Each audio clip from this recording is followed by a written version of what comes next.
अशाच प्रकारचे अनेक व्हिडिओ पाहण्यासाठी लगेच ग्रेट महाराष्ट्र या यूट्यूब चॅनलला सबस्क्राइब करा।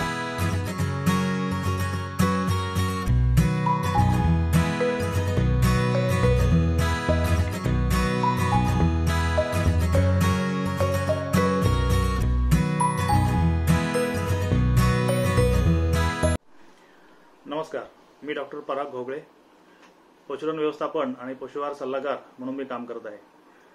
ग्रेट महाराष्ट्र यूट्यूब चॅनल या माध्यमातून आपण पहिला व्हिडिओ खूप चांगल्या प्रकारे जवळपास 20,000 लोकांनी हा पाहिला, त्याबद्दल आपला अत्यंत आभारी आहे।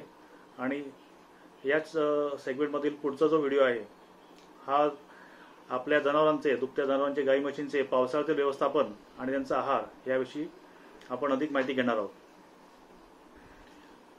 तर मित्र, पावसाळ्यातील वातावरण हे आल्हाददायक असतं। वनस्पती, प्राणी हे सर्व म्हणजे त्यावेळी त्यांचं एक वेगळंच एक छान वातावरण तयार झालेलं असतं। परंतु ह्या वातावरणामध्ये आपल्या दुभत्या गाई म्हशींची काही काळजी आपण घेणं आवश्यक आहे, तर त्याविषयी आपण आज चर्चा करू। पावसाळी वातावरणामध्ये हवेत ही आर्द्रता वाढते आणि त्यामुळे आपल्या जमिनीवरील ओलसरपणा हा वाढायला लागतो आणि त्यामुळे वेगवेगळ्या प्रकारच्या जीवाणूंची वाढ ही जमिनीमध्ये आणि सभोवतालच्या वातावरणामध्येही होत असते। आणि अशा वेळेस तसेच पोटामध्ये, जनावरांच्या पोटामध्ये जंत किंवा कृमी हे पण वाढायला त्यावेळेस पोषक वातावरण असतं। यामुळे आपल्या पशुवैद्यकीय सल्ल्यानुसार आपण सर्व जनावरांना जंतुनाशक किंवा कृमीनाशक औषध हे त्यावेळी सगळ्या गोठ्यातील सर्व जनावरांना हे द्यायचे। तसेच पावसाळ्यातील जो ओलसरपणा आहे त्यामुळे गोठ्यामध्ये गोचीड, पिसवा यांचे देखील प्रमाण वाढतं आणि त्याद्वारे पसरणारे आजार यांचेही प्रमाण ह्या काळात वाढीला लागतं। म्हणून त्यांचा बंदोबस्त ह्या काळामध्ये आपल्याला करायचा आहे। उपद्रव देणाऱ्या माशा, मच्छर हे देखील आपल्या गाई म्हशींचे लक्ष हे विचलित करतात आणि काही माशांच्या चाव्यामुळे त्या आपल्या गाई म्हशींना वेदना होतात आणि त्या वेदनांमुळेही त्यांचा दूध उत्पादनावरती विपरीत परिणाम होतो। त्यानंतर गोठ्यामध्ये काचेचा दाह किंवा मस्टॅटिस याचंही प्रमाण वाढायला लागतं, कारण बसण्याची जागा जिथे गाई म्हशी गोठ्यामध्ये बसतात ती कोरडी राहत नाही आणि त्या ओलसर जागेमुळे मस्टॅटिसचं प्रमाण हे आपल्याला वाढतं। यामुळे आपण असं करायचं आहे की दूध काढणे अगोदर व नंतर जंतुनाशक द्रावण किंवा आपण त्याला टी टीप म्हणतो, ह्या टी टीपने दूध काढण्याच्या अगोदर आणि नंतर दोन्ही वेळेस हे जंतुनाशक द्रावणाने स्वच्छ कास पुसायची आहे आणि त्यानंतरच आपण दूध काढायचं आहे। तसंच जंतुनाशक द्रावणाची जी फवारणी आहे ती आठवड्यातून एकदा आपल्याला संपूर्ण गोठ्यामध्ये करायची आहे, जेणेकरून आजूबाजूचा जो वातावरणातील जीवाणू आणि विषाणू हे जर वाढले, त्यांचा जो ताण आहे तो ताण आपल्या दुभत्या गाई म्हशींवरती येतो आणि तो ताण त्यांच्यावरती आल्यामुळे त्यांचं दूध कमी होणं किंवा आपण त्यांचं जेवढं क्षमता आहे तेवढं दूध आपल्याला न मिळणं ह्या तक्रारी आपल्याला बघायला मिळतात। गोठ्यामध्ये काही ठिकाणी पाणी गळत असेल तर ते आपण त्वरित त्याची डागडुजी करायची आहे आणि गोठ्यामध्ये हवा खेळती राहील याची आपण दक्षता घ्यायची आहे। तसेच गोठ्यातील जनावरांची लघवी किंवा शेण यातनं जे अमोनिया वायू बाहेर पडतो, तर हा अमोनिया वायू पण त्यांच्या नाकातोंडात जाणार नाही यासाठी आपल्याला हवेशीर उपाययोजना करायची आहे। त्यानंतर जर आपण थंडीमध्ये जनावरांसाठी जर शेकोटी लावणार असू तर त्याचा धूर जो येणार आहे तो धूरही आपल्या गोठ्यामध्ये साचून न राहता तो बाहेर जाईल अशी आपण व्यवस्था करायची आहे। थंड वारा आणि किंवा थंडी यापासून बचाव करण्यासाठी आपल्याला एक गाभण गाई किंवा यांची काळजी घेण्यासाठी आपल्याला आरामदायी व्यवस्था, उबदार बसण्याची व्यवस्था आणि शक्य तेवढं कोरडं वातावरण आपल्याला गोठ्यामध्ये ठेवायचं आहे। पावसाळ्यामध्ये जमीन ही ओली आणि भुसभुशीत झाली असल्यामुळे जनावर घसरून पडायची भीती असते आणि त्यातून त्यांना इजा होऊ शकते। तसेच दगड, माती इत्यादी त्यांच्या खुरामध्ये जाऊन बसते आणि त्या जनावरांना जखम होऊ शकते। यासाठी खुरांची नियमित तपासणी करायची आपल्याला। आणि पावसाळ्यातील ओलसरपणामुळे खुरे खराब झाल्यास त्यातून जी वेदना होते आणि त्या वेदनेचा परिणाम हा गाई म्हशींच्या दूध उत्पादनावरती पण होऊ शकतो। यासाठी आपण एक काळजी घ्यायची आहे की जमीन जी आहे ती कोरडी ठेवणे, तसेच जनावरांच्या खुरांची नियमित तपासणी ही आपल्याला करायची आहे।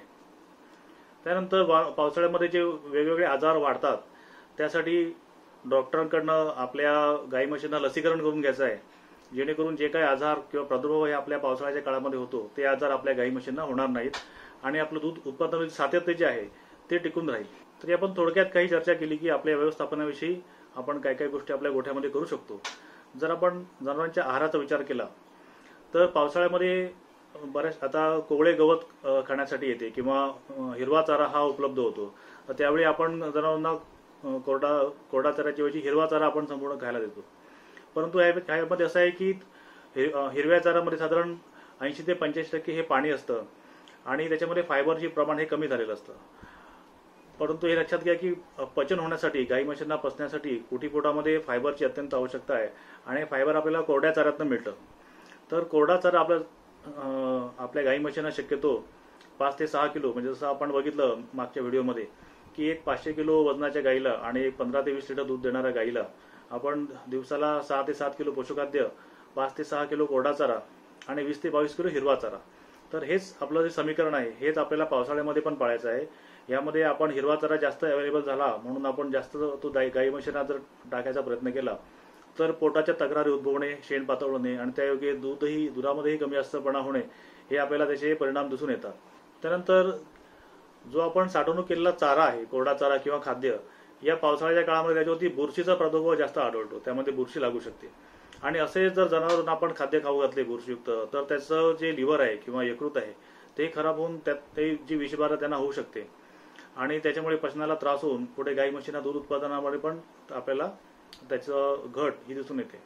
म्हणून कुठल्याही प्रकारे त्या जनावरांना आपण बुरशी लागलेलं खाद्य किंवा चारा हा घालता नाही. पावसाळ्यामध्ये पशुखाद्य आणि चारा हा कोरड्या जागी आपल्याला ठेवायचा आहे आणि त्याला वारंवार आपल्याला दिवसाआड आपल्याला त्याच्यावर बुरशी लागली आहे का किंवा असा काही प्रादुर्भाव झालाय का ह्याची आपल्याला वारंवार त्याची आपल्याला तपासणी करायची आहे, जेणेकरून बुरशीजन्य जे आजार आहेत ते आपल्या जनावरांच्या आहारामधून आपल्याला कमी करता येतील. पावसाळी वातावरणामध्ये गाई म्हशी यांच्या जनावरांचं स्वतःचं शरीर, त्याचं तापमान योग्य राखण्यासाठी त्यांना ऊर्जेची गरज असते आणि हे जर जनावर जर भिजली असतील, त्यांच्या अंग किंवा त्यांचे केस जर ओले असतील तर हेच जी गरज आहे ऊर्जेची ही वाढते आणि ही ऊर्जेची गरज जी आहे ही जनावरे आपल्या कोरडा चारा पचवून जी हीट तयार होते किंवा जी उष्णता तयार होते त्या उष्णतेमुळे ती जनावरे स्वतःची हीट किंवा स्वतःच्या शरीराची ऊर्जेची गरज ही पूर्ण करायचा प्रयत्न करतात.